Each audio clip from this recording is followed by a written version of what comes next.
嗨，大家好！中国的动画行业现在长得越来越厉害了，有更多人在看。我今天想说说这个话题。我小时候也看过中国的动画片，可是我前几年才发现中国新出的动画发展这么快。有几个人觉得中国的动漫长得太像日本的，但做动画就是要合作和互相学习。像日本有时候会把自己的动画外包给中国的画室，那日本动画的风格当然会影响到中国。再说，日本动漫一开始也受到中国动画的影响。我的论文就是在写中国动画，所以我现在在学它的历史。20世纪动画行业最难忘的师傅是万氏兄弟，他们是一家人，在上海看着美国动画片自学怎么做动画。是因为他们从中国来了亚洲第一部动画电影，叫《铁扇公主》，那是1941年，日本还在占领中国，所以很多日本人也看到这个电影。他们说自己的动画行业还应该从万氏兄弟学一学。那铁扇公主对他们的历史也挺有意义的。除了铁扇公主，中国20世纪最有名的动画电影是大闹天宫和哪吒闹海。因为中国那个时候比较乱，很多人想做电影也做不了。但说到这，我的论文就要比一比1979年的哪吒和2019年的哪吒。就算2019年的哪吒指魔童降世又讲一遍哪吒的故事，我要看看为什么会有变化。像1979年的哪吒杀了龙王的儿子敖丙以后，就跟自己的爸爸没有太好的关系。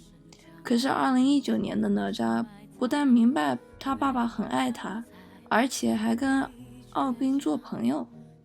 是我唯一的朋友。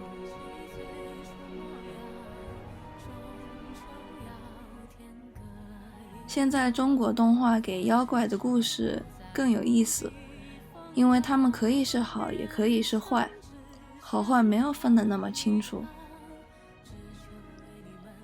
哪吒指魔童降世赚了很多钱也出国了。现在还有很多别的流行的动画。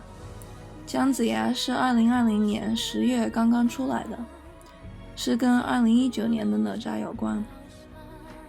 说早一点，2017年的圈之高手和2018年的魔道祖师也很有名。刺客567还到了 Netflix， 飞人在和万圣街在中国和别的国家做的也挺好。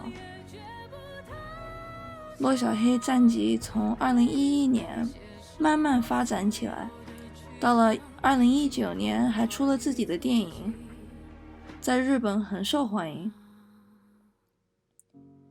现在2020年有天官赐福、大理石日志和武山五行，都好看极了。这些动画在网上就能看得到，也经常会有英语字幕。我现在对中国动画很有兴趣，我这几年找到了很多很好的动漫，它们也变成我很爱的故事。我现在累死了，当我写完论文以后，没有那么忙的时候，我就想去看我现在没时间看的流行动画，像天官赐福。我还想有一天到杭州去一下那里的动画节。我非常激动看中国的动画还会怎么长。要是有谁想看看中国都有什么节目，我在视频下面给你推荐了几些动漫。好，我就说到这，谢谢大家的关注。我希望你喜欢我画的画。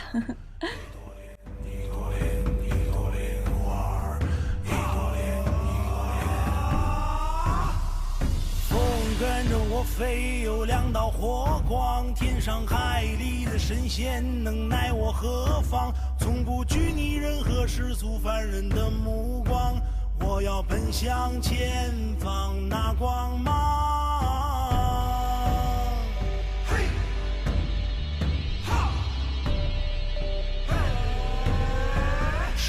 非，黑白不需要你讲。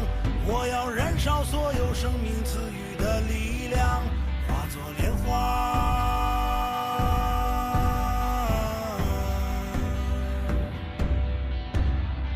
轻轻散散，莲花降落人间，命途婉转，赤心背脊朝天。轰天遁地，洞晓世间百态，脚踩星河踏月，不惧万敌我在。